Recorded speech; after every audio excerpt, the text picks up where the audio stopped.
A very good evening to everyone. On behalf of the Department of BCom Information System Management, Sri Krishnaswamy College, Chennai, I am much excited to extend a very warm and ardent welcome to each and every one of you. I am N. Sabita Rani, Assistant Professor, and I will be your host for the day. It is a mark of our undying tradition to invoke the Almighty at the beginning of any event. Today, as we gather together here, I pray to the Almighty to fill all our hearts with joy and fill all our minds and with learning. May the Almighty anoint our creativity, our ideas, and our energy so that we accomplish even the hottest of all tasks. With this note of prayer, let's begin the event. It is it is an essential aspect of welcoming and expressing gratitude towards the people with join and become a part of the ceremony today. May I now request Ms. Anubala Suresh, Head Department of BCom Information System Management, to welcome the gathering. Welcome, ma'am. Good, e- Good evening to all. Thank you, Sabita ma'am. A very warm welcome. Good evening to one and all, to all the participants. Today we have come to our last day of our 5 days PDP program.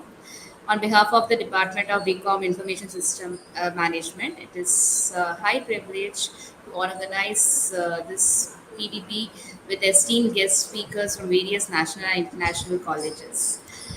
I, the HOD, deem it as a great honor to present a welcome address and welcome each one of you with open arms and hearts on this occasion. I take this opportunity to welcome our pillars of our support, our directors and trustees, Sri KBK Rajmohan sir, Sri KB Arun sir, Sri KB Krishnanand sir, our Dean Dr. R. Revanthi, and our Principal Dr. Anita Rajendra. I extend my warmest welcome, greetings, and heartfelt welcome for today's resource person, Dr. Devi Manikeshwari, the faculty in School of Business, Bahrain Polytechnic, Kingdom University, Bahrain. I also extend a very special welcome to all the faculty members from various colleges and various departments from national and international level also. We are glad that you all have gathered here on this special occasion. We hope you will find this last day also to be fruitful and engaging. I request all of you to engage in the discussion also.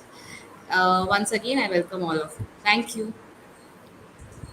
Thank you, ma'am, for your warm words of welcome.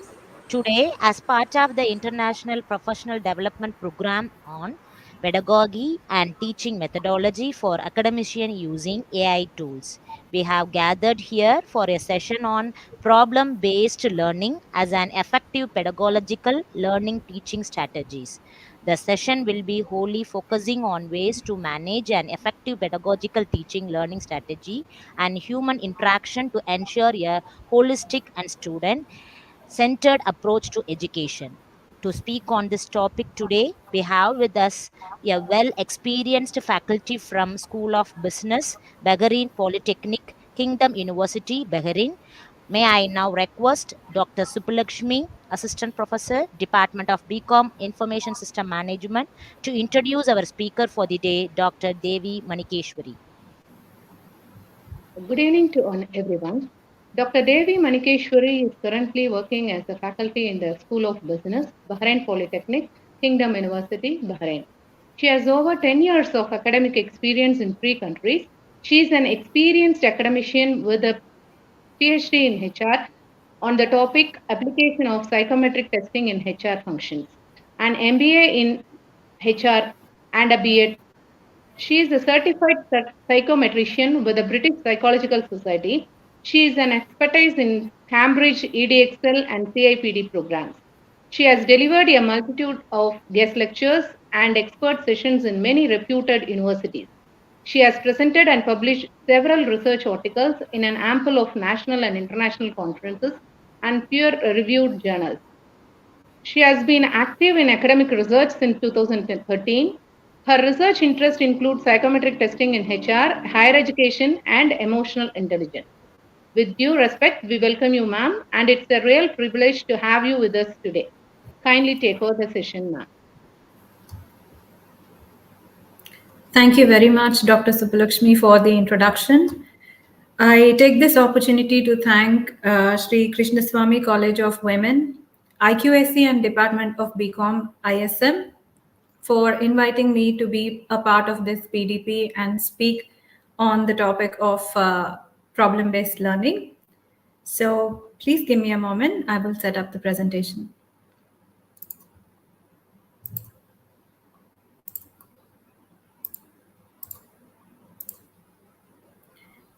Is this visible, ma'am? Is my screen visible?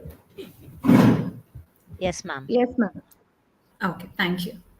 So today I will be speaking about problem-based learning, commonly referred to as PBL, as an effective pedagogical teaching learning strategy, but in line with the theme of the PDP, a touch of the AI factor and how it can be incorporated while using PBL in a classroom. We will be going through these elements as part of this session today. I'm going to provide a brief introduction on Education 4.0 and its connection to PBL, how PBL is applied in a classroom, the role of something called scaffolding in PBL, some resources that we as educators can use while using PBL in the classroom, and like I mentioned, in line with the theme of this professional development program, a few tips on how AI can be used in a PBL classroom. So without delay, this is something that I found while I was looking at some articles about learning and attention span, the human mind. So as per research, this is something that many research projects have found, and especially the behavioral science learning pyramid, that is what this is referred to as. If you can look at the top, it is assumed that auditory, where the auditory, visual, and kinesthetic elements in a classroom are used. Using the lecture method, we are only able to make sure that learning happens about 5%. When you look at the lowest level in the pyramid, it is when our students, or even for that matter, even us as tutors, as educators, when we get the opportunity to teach someone else, the learning happens at a 90% level, and we are the most active in terms of adopting, or let's say learning something new. Ma'am, So one in minute. line, I'm Ma'am, sorry, we are not able to see that pyramid. is It's it? still slide one. Can you put on slideshow, ma'am? It is on slideshow, ma'am. Oh, okay, ma'am. Then I think you have to share the entire screen, ma'am. Okay, all right. When you are presenting, yeah, you have to share Okay, out the I'll entire. stop sharing and I'll share Yeah. again. Yes. Share screen. Okay. Okay, it says entire screen. Yes, now, ma'am. How about now? Can you see now? Yes, ma'am. Your entire screen is seen. Okay. Now, can you put the on Sorry? slideshow? Uh, It is on slideshow. no, that's folder is seen, ma'am. Oh, is PDP it? folder. Just give me a second.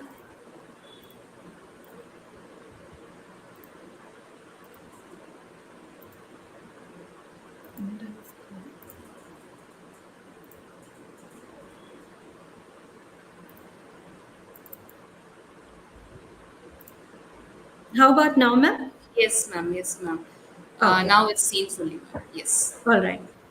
So just to probably repeat what I just said, learning happens in the case of the lecture approach. Learning research backs this idea that learning happens about 5%, and it increases as we use more visual and kinesthetic approaches in the teaching learning process. So from the top, where the learning is more passive, it improves and the learners tend to be more active as we reach the bottom of the pyramid. So about 90%, which is the highest level of active learning, that happens when anyone within the classroom gets the opportunity to teach others. With this thought, I would like to bring your attention to the Education 4.0. It is common knowledge, I think, till very recently, till before COVID happened, we were all, let's say, looking at more knowledge centric and conventional, more traditional, the lecture method as part of teaching. Once COVID happened, I'm not saying that it was not at all learner focused, but to a greater extent or to a greater degree, learning and all the teaching learning approaches within the classroom were more focused on the transfer of knowledge rather than the development of skills. But within the recent times, most of the research in higher education or in learning emphasizes that the need for the development of skills is more critical as against only transferring knowledge. So the 21st century skills that we all commonly know, these have gained a lot of importance in the recent times. The World Economic Forum and many other similar bodies, they have channelized a lot of research, extensive research into the future of work, industry needs, employers, what are companies looking for when we present them with fresh graduates. And they have found as part of this research that skill sets such as creativity, all of the skill sets that are part of the 21st century skills are more sought after by the industry partners. As a result, the Education 4.0 has been presented by the World Economic Forum, and this primarily talks about abilities, skills, attitudes, and values, and how they are equally important in a classroom as compared to only knowledge transfer. What you see here is the progression of all the elements on the extreme left that you see, period philosophy, etc. All these elements and the transformation that they have gone through from education 1.0 to 2.0 to 3.0 and finally the 4.0 that we are all now aware of. In specific, I would like to draw your attention to the change that the educator's role, the approach that is being used, the learning outcomes, information sources, and facilities that we now use within the classroom. The educator's role, yes, definitely, guru. That is what the status. That is the status that we used to hold, or let's say our teachers always used to hold in the classroom. But now that has more moved into a more of a collaborator or a coach or a mentor. In the same way, the approach that used to be more teacher centered, where we were the transform, let's say we were the primarily we were focused on transferring of knowledge, it has now moved on to a more student centered classroom. In the same way, learning outcomes, they were more focused on grades and graduation degrees, but now it's about competencies, both soft and hard. In the same way, information sources, we were looking at textbooks. We had a lot of textbooks, and because probably internet was not very easily available and accessible to everyone, we were more focused on using books. But now everyone has Google at their fingertips, and we use so many different resources, both online and offline for information. Furthermore, the facilities that universities used to have before were more classrooms, physical classrooms, but now we are using a wide range of sources where education, learning can happen both in the physical and the digital environment. Having said this, I would now like to show you the Education 4.0 taxonomy that has been put forward by the World Economic Forum. What you see here is three levels, the ability and skills and further elements and further components as to how each of them can be emphasized in the learning process. So there is a specific reason as to why abilities and skills have been placed at the top. Then we have attitudes and values. And finally, we have knowledge and information.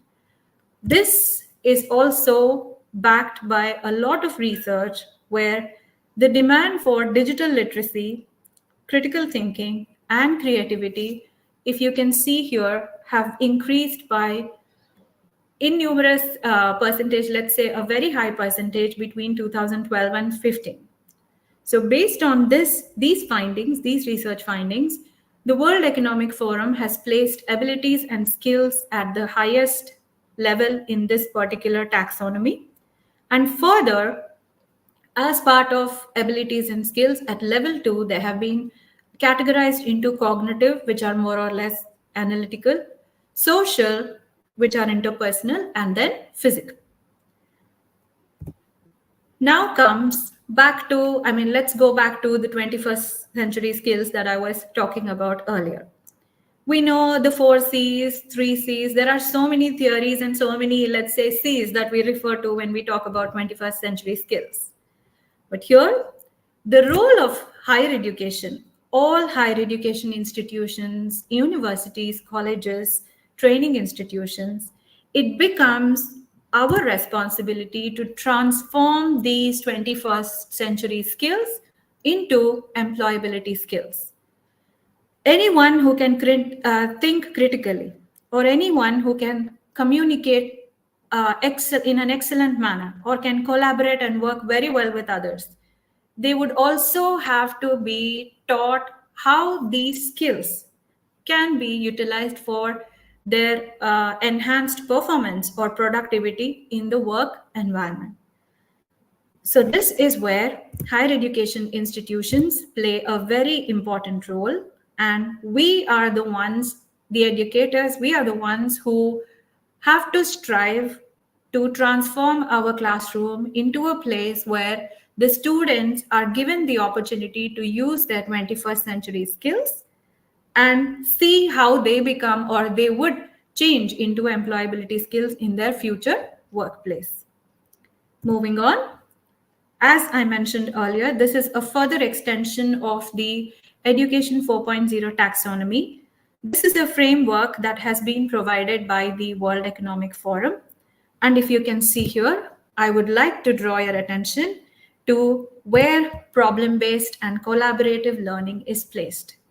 This is a very important element that has become a part of the Education 4.0's framework in order to enhance the technological skills and all the skills and abilities that are part of the Education 4.0 taxonomy.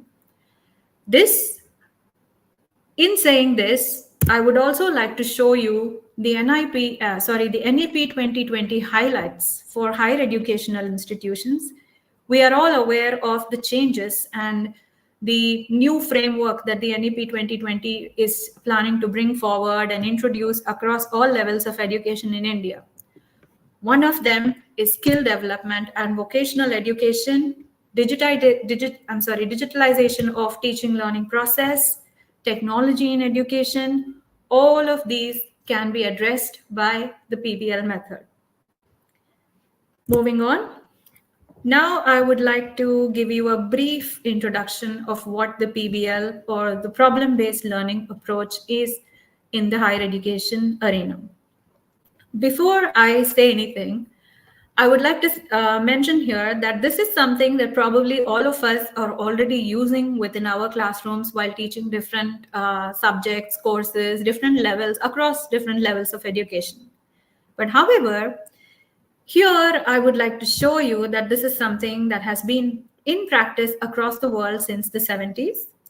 Probably the techniques that we are all using in order to, let's say, improve the learning that's happening in our class, or to address the learning outcomes that we aim for within the class, the techniques may be different, but most of us have already been using this. That's what I'm trying to say. And then in the case of a PBL approach, the students are generally provided with an open-ended and sometimes not fully structured, but a real problem that is narrowed down for them to understand that there is a problem which needs to be solved by them. It could be a group or an individual activity. Then the students, once presented with the problem, they look at the problem from different perspectives and come forward with a solution or an answer to the problem that has been presented with them. To discuss more on this, let's have a look at some of the benefits that PBL offers in the classroom. There is a lot of research, substantial amount of research that says PBL or using PBL in the classroom promotes the development of critical thinking, problem solving, and communication skills.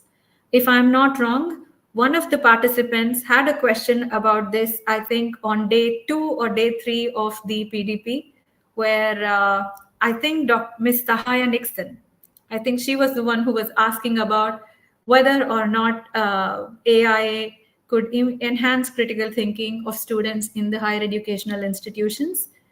Yes, AI definitely, but when aided with the PBL method, the results could be effective. Moving on, they also provide opportunities, a lot of opportunities to work in groups, to be able to go over research material, and also this helps them to develop the habit of lifelong learning. Furthermore, it can be used in any learning situation. Let us assume that you are stepping into a classroom for the first time at the beginning of a term or a semester. It can be used on the first day. It can be used for teaching the students a foreign language. It can be used in engineering. It can be used in ICT courses. It can be used across all business or commerce courses as well.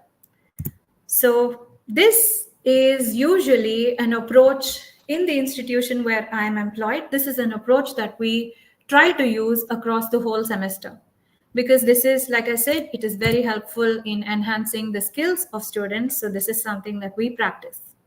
And then like I mentioned, it can be adapted to any subject, but you can definitely use your own creativity, or you could definitely modify the content in order to suit the needs of your specific course or the learning outcomes. As I mentioned earlier, this is something, the problem-based learning approach is something that maybe we are all using, but we just don't know that it's referred to as problem-based learning. Different methods by which you can actually introduce PBL in the classroom is case studies. You can have role plays, and you can also have simulations. While looking at research in the field, I came across something called, I am guessing this is a software or probably an application, where this is called Merlin, and students approximately 70 decisions. We know the 4 P's of marketing: the price, product, promotion, and place. So using the 4 P's, they were required to make different decisions, and the outcome changed. So this is a learning experience where the students know that when they make a decision, the outcome, and when their decision changes, the outcome also changes. So using something like this, a simulation like this, we are definitely able to help students use their current critical thinking, analytical decision-making skills. And by observing the outcomes, they are also able to learn what went wrong or what went correct in the decisions that they made. So moving further, these are the 7 steps that are commonly, I'm sorry, otherwise it's saying, okay, sorry. So these are the 7 steps that are common in the application of the PBL approach. Step 1 begins by presenting a scenario. Usually, like I mentioned, it does not have to be a structured scenario. You will provide information to the students. They go over the information. Any terms or any concepts that they are not clear about, as a tutor, as an educator, they ask us, and we try to provide as much clarity as possible. In the second step, the problem that needs to be solved is identified by the students, and they define the problem. They say, okay, this is the problem that requires a solution from us. In step 3, they produce as many. At this point, we are not looking at the outcome of the solution. We are just listing down, we are brainstorming. The students are required to brainstorm and provide as many solutions as they can to solve the problem that has been presented. In step 4, these ideas that they have presented, this is the next stage where they look at which ideas may work, which ideas might not work, and if they can be placed in a better sequence to address the problem. Then we also look at formulating the learning goals. Okay, we have a problem, we are trying to find a solution, but what are we learning out of this? This is also to be formulated by the learners. Then we have step 6, where for all the possible solutions that they have come up with, they then go back to reading the subject content. It could be online resources, it could be a textbook, but they look at all the information that is available on the topic. Now, the new information, that if there is any new information that they have uncovered from the reading from step 6, they apply that new information to the solutions that they have provided and then present their final solution to the classroom. That is where, within my classroom, usually whenever I use a group activity, this is where the floor is open for discussion, where they provide each other comments on what was good about the solution or whether or not they think it would work, or in case they have any feedback, respectful, constructive feedback for each other also they are allowed to provide. Moving on. This is a further explanation, a little bit in-depth explanation of what the steps in the PBL implementation are. These are the roles that the facilitators, the educators, the tutors, the professors, we would have to play, and the learners, and ultimately the group or the team chair. So here I would like to emphasize on us, the educators, playing more of the role of a facilitators rather than teachers. The entire idea of using problem-based learning in the classroom is to help learners apply the knowledge that they already have on the subject and try and come up with their own solutions to a problem that they may come up with, they may face in the work environment in their future workplaces. So here we take a back seat. We are not the ones who are doing everything. We are there to help them, to support them as and when they need it. Moving forward, while using the PBL in the classroom, there are some important points for consideration. One of them is it is very, very important that we try to make the content innovative. So whatever content we have in terms of case studies, or if we want to do a simulation, or if we want to, let's say, have a role play, in either case, the scenario or the information that we are presenting to the students at the beginning of the PBL class must have some creativity. Additionally, we also have to focus on how the PBL method maps to the content of the course. Furthermore, based on the local and global context, depending on the regional, the local, the traditions, the cultures, it is very, very essential that we are careful about the content that we are introducing in the PBL classroom. What could be absolutely, non-problematic in one area or one place can be very offensive in another local context. So it is essential that we look at the content very carefully and modify it whenever we think about introducing it in the classroom. Furthermore, one very big advantage that the PBL method in a physical classroom has is you are available. You, me, everyone as a teacher, we are available directly in front of the students to observe them and provide them with all the support that they might need. Or alternately, in the case of a group or a student that you think is doing very well with the PBL, let's say, content that has been provided to them, you do not have to interfere and you ensure that the student knows you are present there, but we do not interfere with the learning process when they are going through that. So here we are helping them with self-directed learning. Now I would like to talk about something called scaffolding. In the context of education, scaffolds or the process of scaffolding is simply a support system that the teachers build around the students. When we have a high achiever in the class, you definitely, if this is a student that you have already taught before, we as teachers, we know that this student can work very well independently. Or let's say someone is fantastic with numbers, or someone is very good with using the digital skills, using the internet and all of that. So scaffolding is essentially provided to students who may not be very, let's say, they may not always approach you when they need help.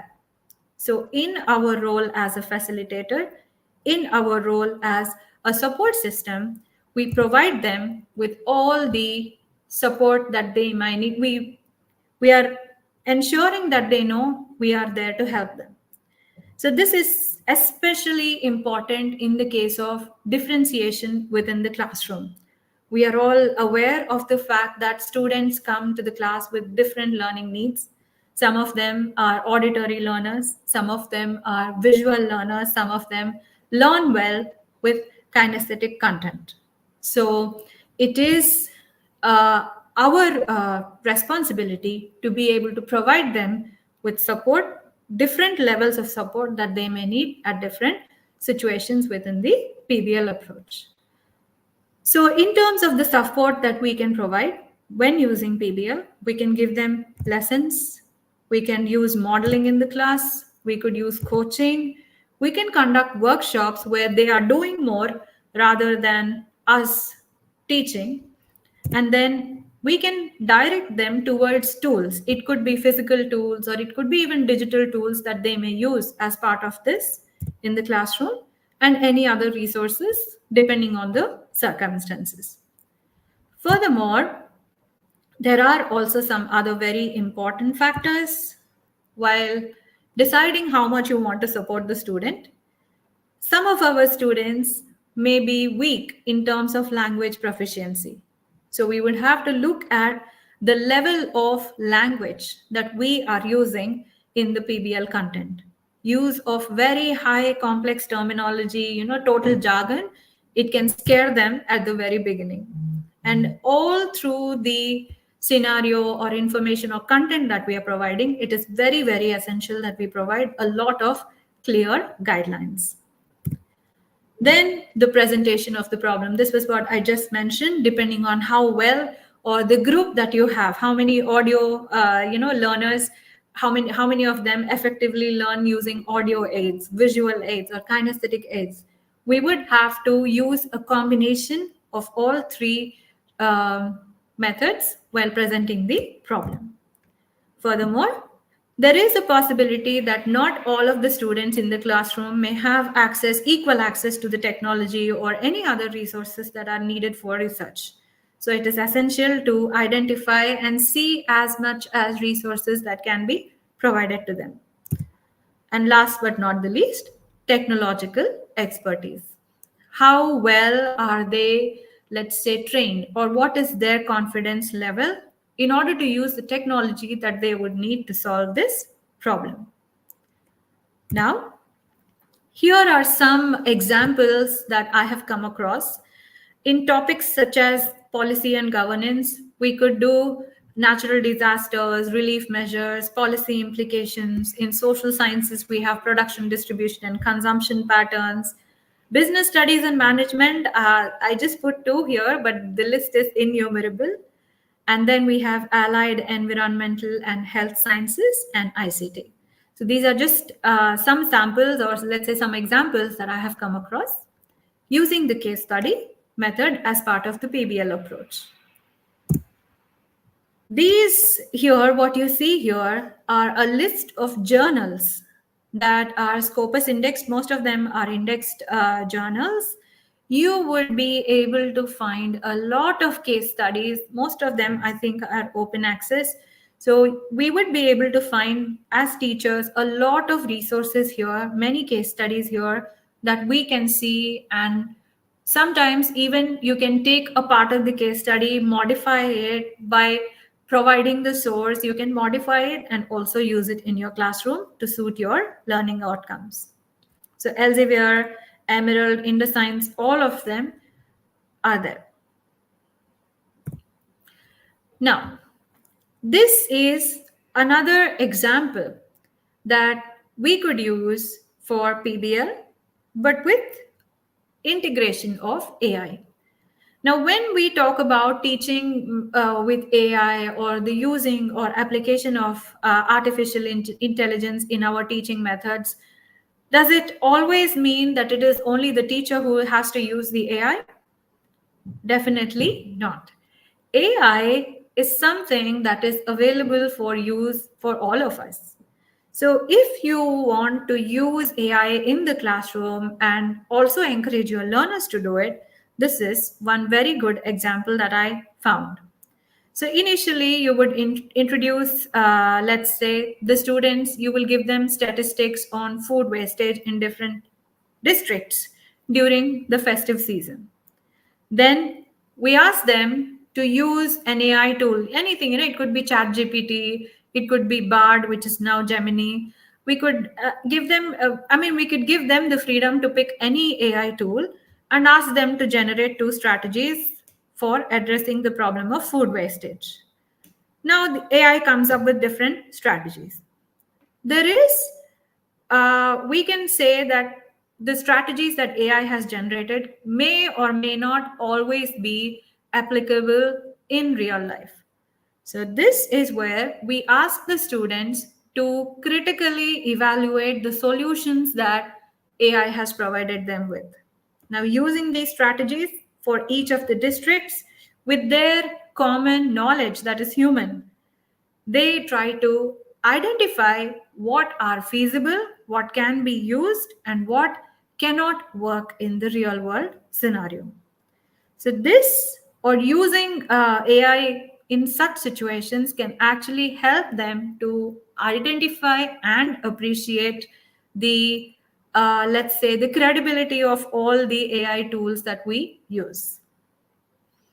Moving on, in teaching practice, all the esteemed guest speakers in the first 4 days have walked you through so many AI tools. So I thought I would show you something probably a bit different than what they have already discussed about.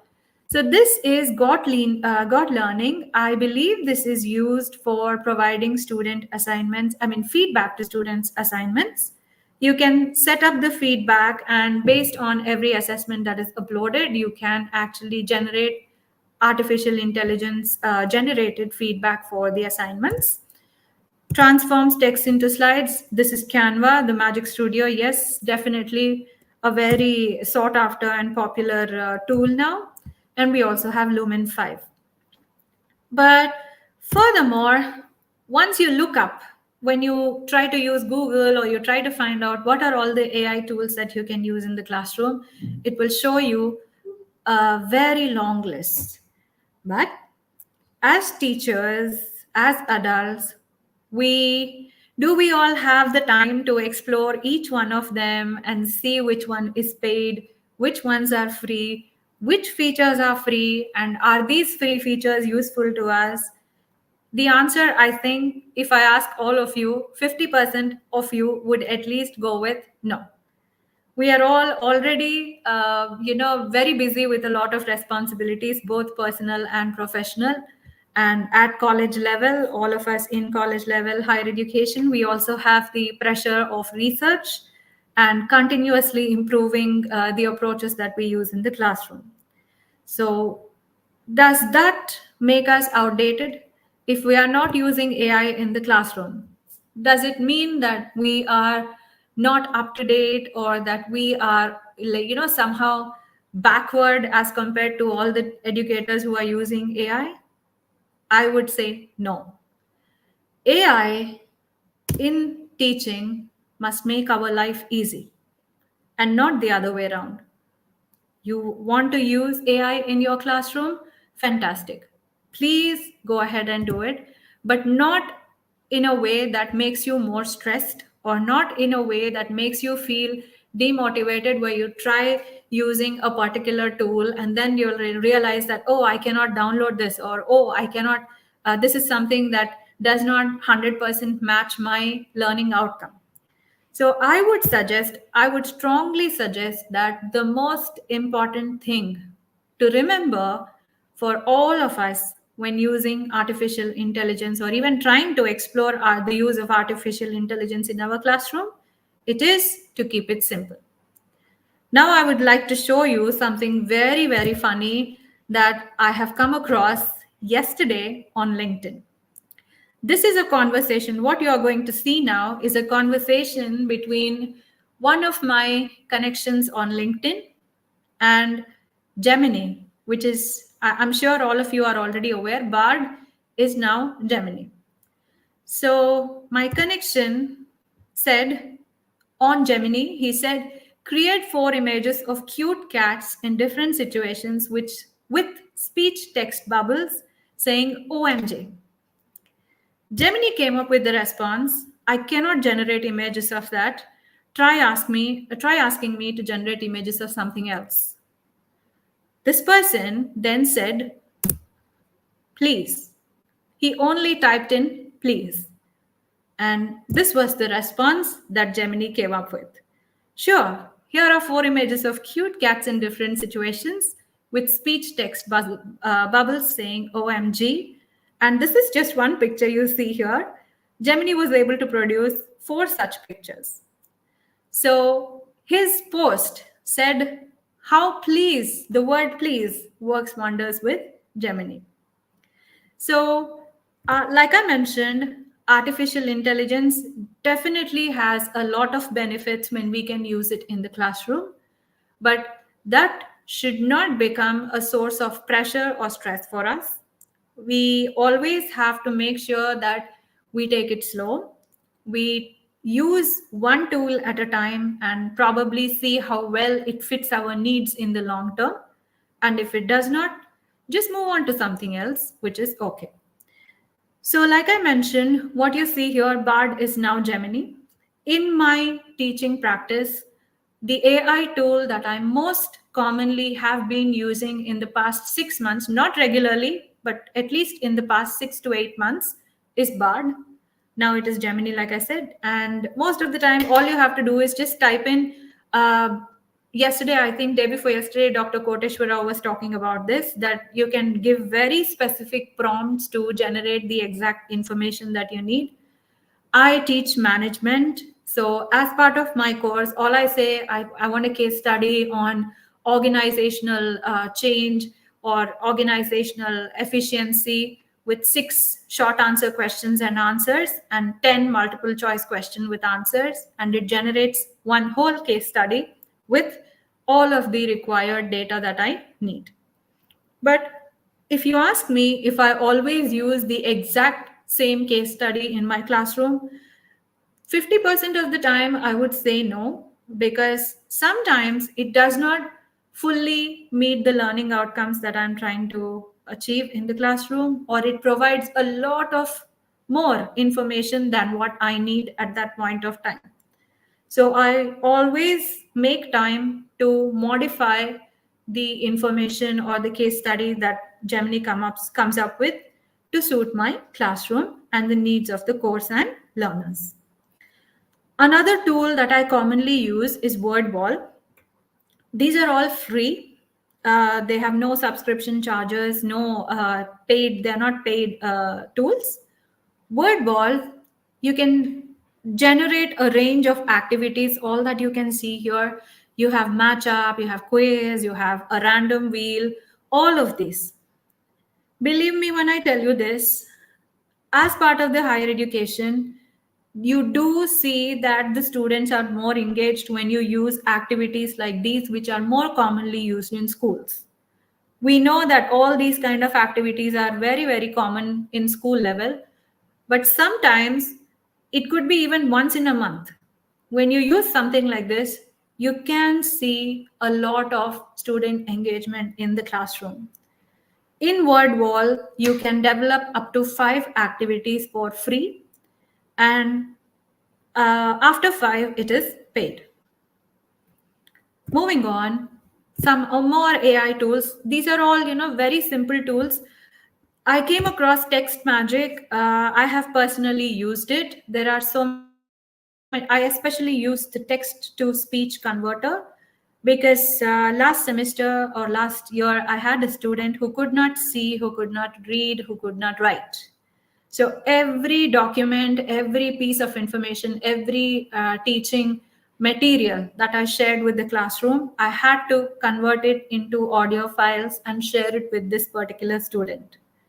So the text to speech converter is very good in Text Magic, and there are a lot of other, I think, sources or let's say applications that you can use even for ICT. There was something called, okay, the QR code generator is common, but there were so many other free tools as well. You are all free to explore. Another very basic, other than Turnitin, if we all have access to Turnitin, that is fantastic. But if we don't, Small SEO Tools is another very good tool that I have been consistently using for over 3 to 4 years. You have free plagiarism checker. There is the feature for AI detection. And even after detecting the AI content, it also provides you with suggestions on changes that you can make in the AI content that can escape the AI detector. Furthermore, the paraphrasing tool, the free grammar tool, there are many more that you can explore in small SEO tools. Now, now that we have discussed or looked at all of the elements of the PBL approach and how AI can be used using the PBL approach, I would like to bring your attention to some very contemporary and interesting topics that can become part of your future research projects on this subject. So, in spite of a lot of research, now if you go Google and if you look up the problem based learning methodology, there is a lot of research already available. In spite of that, there are a lot of gaps, and you can actually take up projects on them. So, here we have the role of scaffolding itself. How much support can we actually provide, or we are required to provide to our students when using the PBL methodology? We can also conduct research on framework of AI adaptation into different disciplines and levels of education. How much of access are we allowed ethically to give our students for using AI in the classroom? Then definitely how much of this is suited to outcomes and the needs of gifted or even special needs students.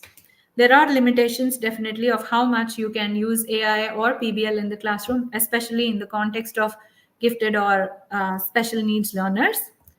We could also look at motivational and collaborational needs of educators. We ourselves, whenever we want to use something like the PBL or we want to use more of AI in our classroom, what motivates us or what kind of support do we need from the management or from the our colleagues or anybody in terms of the use of PBL and AI in the classroom or in the learning environment?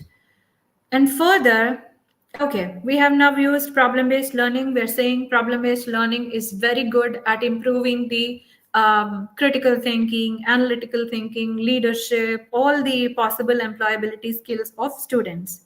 But is someone collecting information? Is anybody conducting research from learners in a PBL classroom and how well they think PBL methodology in the classroom has actually helped them in their professional practice?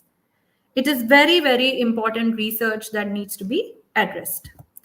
With this, I would also like to share a few tips that we can, like I mentioned at the very beginning, learning happens very little with the lecture method. That is what research says.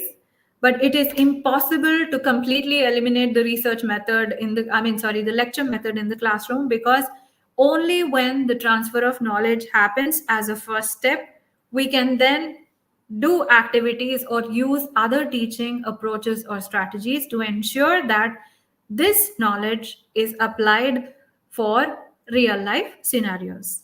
But techniques like gamification or storytelling, using surprise as an element, you talk for 10 minutes about a topic without telling them. You say, okay, now we're going to have a small activity. You do not always have to give them the lesson plan at the very beginning. You can break down, if you see here, the last element is micro learning, where the entire content that we wish to cover within a session can be broken down into smaller chunks, probably 10-15 minutes of the tutor or the educator, the teacher talking, with group discussions or with paired activities or any other possible learning strategies that fit the course. And also, they say, because the use of sounds, it is possible for some courses but not for all. So these are some of the learning tricks, e-learning tricks, that we could use in our classroom to make sure that our learners are more engaged in the class. So with this, I would like to conclude my session. And I would really like to express my heartfelt gratitude to our convener, Ms. Anubala, all the chief patrons, the organizing secretaries, Dr. Subbulakshmi, Ms. Sabita Rani, and Ms. Gauri. And once again, I thank Sri Krishnaswamy College for Women and the IQAC department and Department of BCom ISM for giving me this opportunity. These are some of the references I found really interesting while preparing this session. And any questions that you may have? May I stop sharing now, ma'am? Yes, ma'am.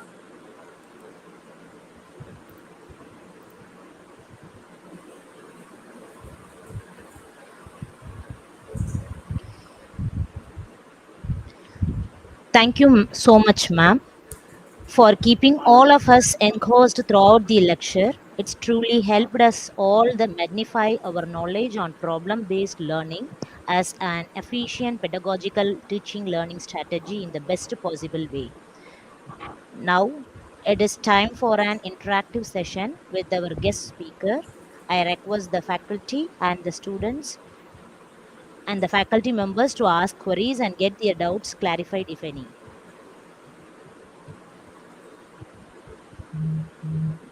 They have already asked a question. It's displayed on the screen, ma'am. Can you explain some examples based on stimulation here? Is this simulation or stimulation? Simulation, ma'am, I think. Okay. Not stimulation. All right. Simulation. So one particular example that I shared earlier was, I think it's an application called Merlin that has been used. Other than that, okay, I can share one example that I have most recently used in the classroom. So this is a situation where my students have been asked, or let's say they have been assigned the task of developing a new product that they would be selling in a real life scenario. So they would have to come up with the price, the place, the whole, the entire mix that they think would make the product sell very well in the real life market. So once they do this, one of them from this group would have to come and present it to the classroom. And then once they do that, we take a voting as to how many customers, assuming that all the other students in the class are customers. We would require them to, let's say, just say whether or not they will buy, and then we will take a head count. Like, okay, we found 30 students are willing to buy this product. Now, the same groups, once all of them finish presenting and we have taken a head count of how many customers are willing to buy each of the group's products, we try to talk to the groups again, and we try to make them think as to what they could have done differently, or what they could have done in a better way, or they did too much, so that the number of customers would change. In my practical experience, most of the students said that they did not have complete information about the market in which they were going to sell the product. So that is where they understand that conducting market research would have helped them to develop the product with the 4 Ps more properly aligned to ensure that they could have sold more number in the classroom. So this was one, because see, this is a simulation. Probably it could be a role play as well. This is something that you could use in a physical classroom. In the case of any computer application, that is the only simulation that I am aware of at this point of time, where students are required to make product decisions, different decisions, and see the outcome of how each of the decision changes along with the decision that they have made differently. I hope this has addressed your question. Thank you, ma'am. There's one more question asked by Mr. Sahai Nixon. He has asked, what is the difference between project-based learning and problem-based learning? Um, Ms. Sahaya, this is actually, I would like to point out that yes, there is a lot of distinction between project based learning and problem based learning, but people tend to use both of them interchangeably. Project based learning is also referred to as P with a small j, PJBL, and PBL is more commonly problem based learning. My understanding, I am not a subject expert on project based learning, but as far as my knowledge goes, project based learning would definitely stick to the deadlines, because project management is all about the deadlines and how the entire project is based on a timeline, and it is very very essential that each of the timelines are met in order to complete the project successfully according to the timeline set for the completion of the project. In the case of problem based learning, that is not always an essential criteria.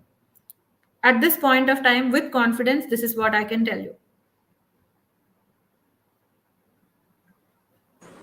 Thank you, ma'am. Will AI take over the world? We never know. There is always a possibility. Every day, AI, we listen to so many different, let's say, I mean, I come across so many articles that I see.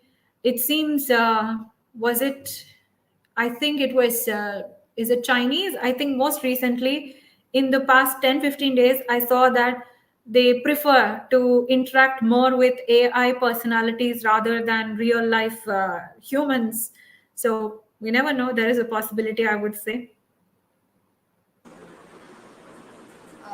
Ma'am, there's a feedback for you given by one of the staff.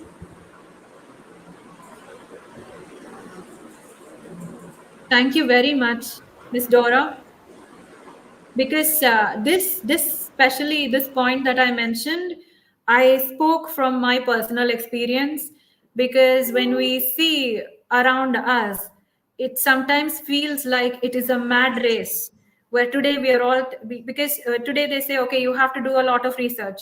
Tomorrow they say, no, it's all about learner centric approach in the classroom.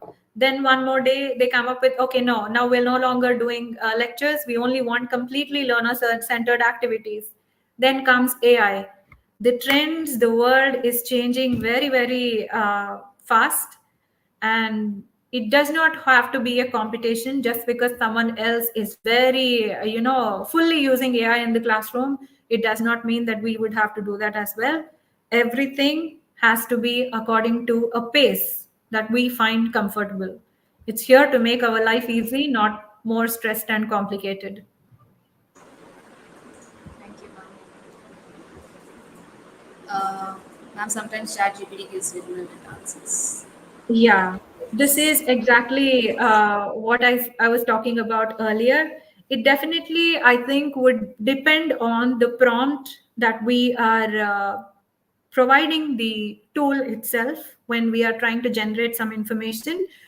Whenever information, or let it be a case study or a PDF or a PPT, whatever information ChatGPT is generating, it is very essential that we have, or we put in the human effort to make sure that it is corrected and it is modified to suit our specific needs as teachers.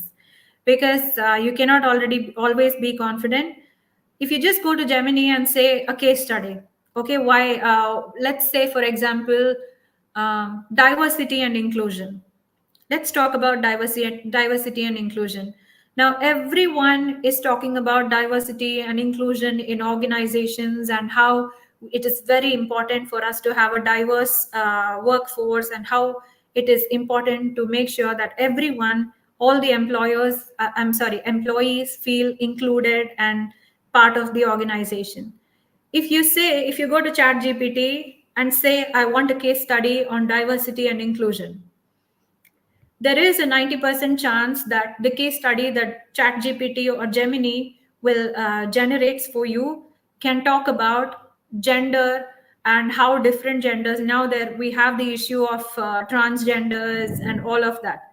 So if Gemini provides you a case study, or ChatGPT provides you a case study and says that there are transgenders and you should recruit them in your organization, this is okay in the Western world. You can walk into any classroom in the Western world and use it there.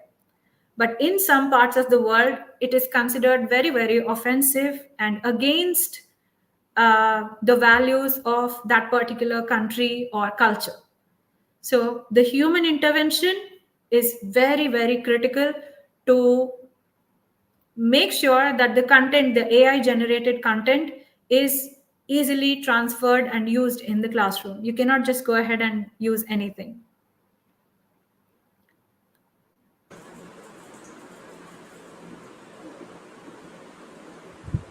Okay, drivers and challenges.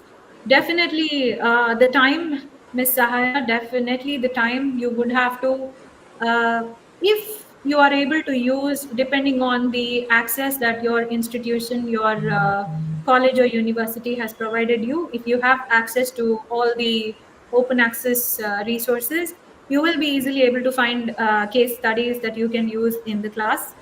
Alternately, depending on the year that I'm teaching, year one, I do not use any of the open access resources. I try to keep it simple. So I go to either Gemini or Bard, or, there are so many other resources, so many teaching resources that are freely available.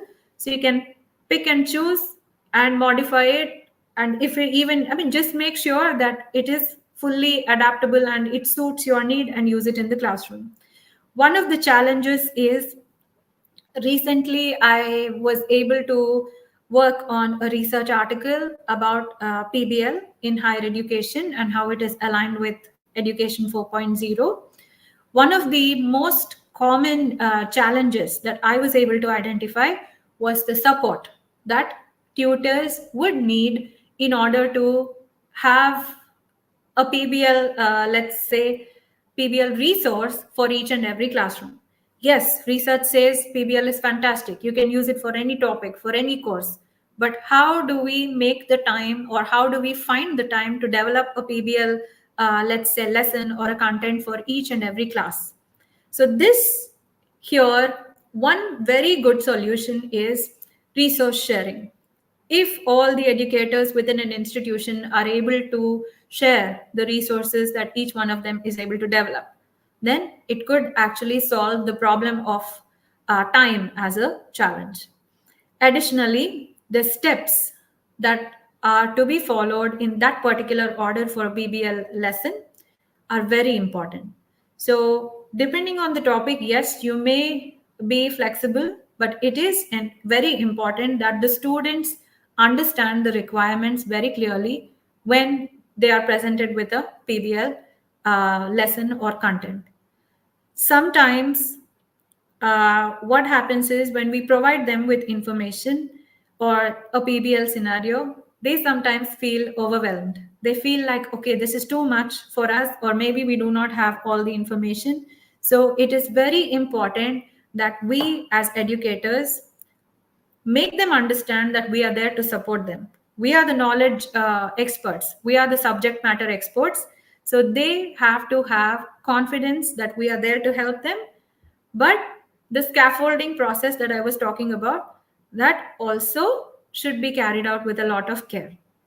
There could be, we all come across some students who, if you address one question, they come back with another, they come back with another, they continuously keep coming back. Their questions are very intelligent, but they do not use that intelligence to actually try and solve the problem that they have been presented with. So it is very important that we are motivated, we are patient, and we also make the students feel that way, that they have all the resources available to solve the problem at hand. Not really, Dr. Zakir. No, definitely not. Definitely, AI could not have the solutions to all our problems. In yesterday's session, what you said was right, that AI is there because a human has created it. So we are the brains behind AI. But again, whatever solution is being provided is up to our discretion as to the percentage of applicability or feasibility in the real time scenarios.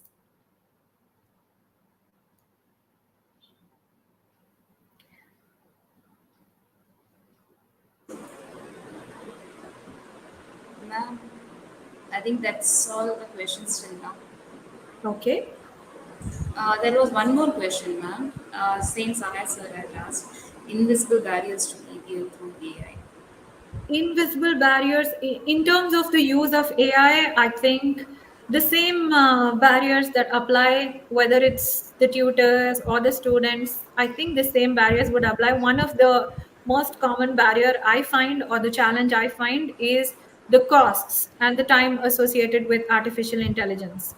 If you see the presentation I created today, I think if I use Slides Pilot that Dr. Koteshwara was talking about, or any other tools that we have all come across, definitely there is a chance that it would have been equally good as to what I have created. But sometimes there is that human satisfaction and a sense of achievement that we feel when we work on a resource step by step, and you keep modifying it, and you say, okay, today you see this, tomorrow the same option is available with AI as well.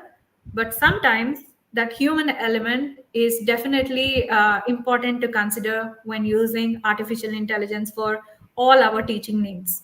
And like I said, it does not always have to be the educator, the teacher who has to use AI if you want to incorporate artificial intelligence in the classroom. We can definitely be creative and find many ways where we encourage our students to use artificial intelligence to help them solve the, let's say, issues on hand, or to develop projects, or to come up with additional support material to simplify content that is part of used as part of a classroom. But again, there are ethical considerations which need to be taken into account. So basically, AI is fantastic. It makes our life, it is supposed to make our life easy, but there is the conditions apply always. That is very important for us all to remember. Thank you, ma'am. I think that's all the questions have been asked. But very good remarks we are getting for your sessions, wonderful sessions. Thank you, ma'am. Ma'am, last one question. Is there a downside of using too much AI for teaching? Definitely, for educators, if we start using too much of AI and we start becoming, if we start getting comfortable using too much of AI in the, developing the teaching aids or the learning content, we start getting comfortable, and we may actually reach a point where we stop putting in the effort to improve our sessions. There the students are at a loss because they lose our human what do we say, expertise in the teaching learning process. And for the students, I would have to say that most of our younger generation are already very highly dependent on technology and the internet. It'll probably, even the intelligent ones, I think we will take them towards an even more comfortable situation where they no longer want to use their brains.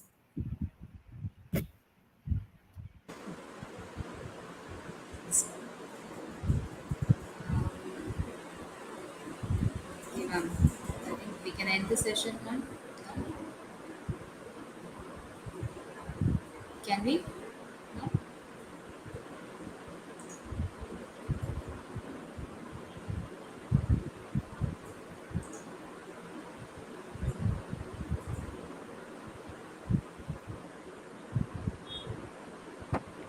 We have now come to the end of the session.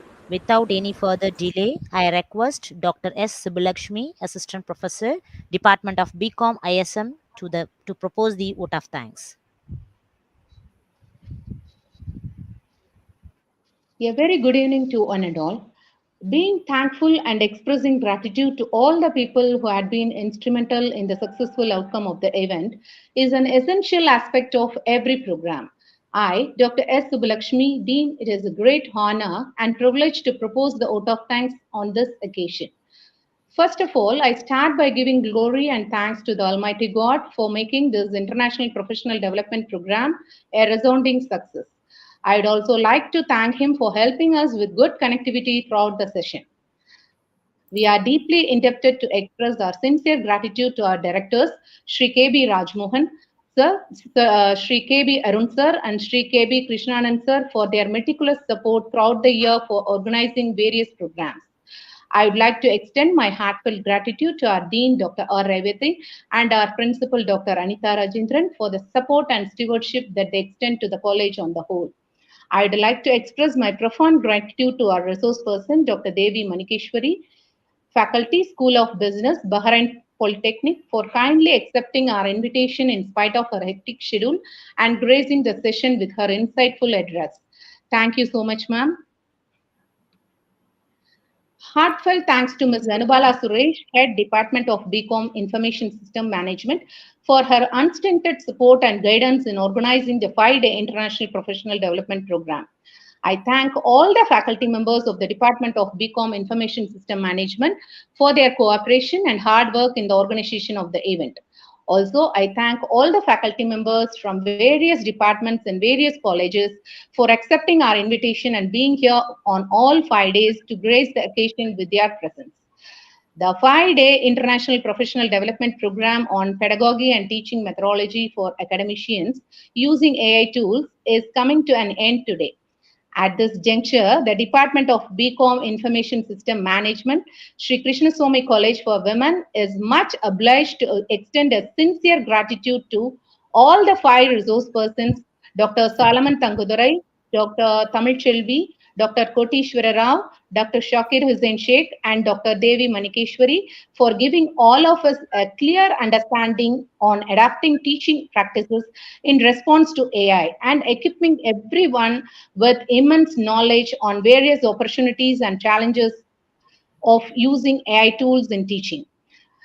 We assure to organize more such events as this in anticipation of all your participation. Thank you, one and all. Thank you. Thank you, ma'am. 5 days you all have been working back to back for this. So But yeah, it was time for very a break for you interesting as well. sessions, ma'am. All the sessions were very interesting. We learned Thank you, so ma'am. much out of it. Thank you so much. Yeah, I attended the other 4 as well. We have come across so many new tools that we can explore and see how they work with us. Yes, That's yes, a lot yes. of information. Lot of information was shared. And when we are doing teaching job, we are also in a learning state, ma'am, always. Yes, ma'am, definitely. Whoever says that, we know everything, I think that's not really true because it's every step of the way something new is coming. We're all learning. Yes, ma'am. Thank you, ma'am. Thank you Thank you very for much. May I leave yes, now? yes, ma'am. Yes. Ma'am, about the, okay, thank you. Thank you so much. Thank you. Take care. Thank Get some rest, all of you. Thank you, ma'am. Okay. you. Thank you. Thank you.